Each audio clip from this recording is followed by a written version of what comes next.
So today I want to talk to you about articulation.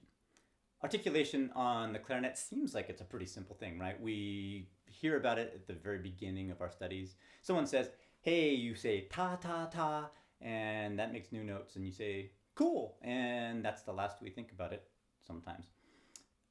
Really, that's actually a way different motion from what makes the most efficient articulation on the clarinet.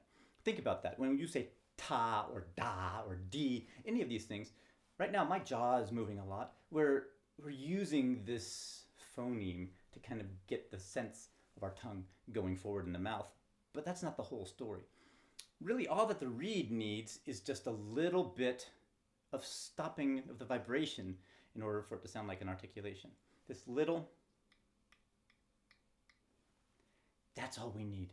We need this tiny, tiny motion. And so our goal as a clarinetist is going to be to take that big motion that we use all the time when we're when we're speaking, and turn it into this tiny, tiny motion that we need to stop the reed.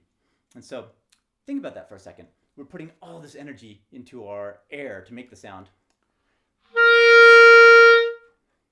And tiny, tiny little bit of energy to touch the reed. It's not even audible, right?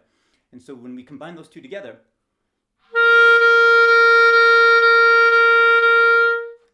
we get this sense of the cessation of the sound with that extra sound coming from the tongue. Remember that. The tongue itself is not making its own sound. It's a tiny, tiny motion. Work on making that small, small motion.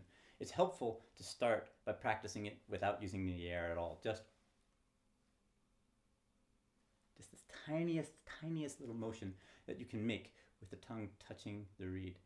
I'm going to be making these kinds of videos all the time, so please go ahead, click like here, and you'll be the next one in line for next week when I have our next subject we talk about. Thanks so much for listening today.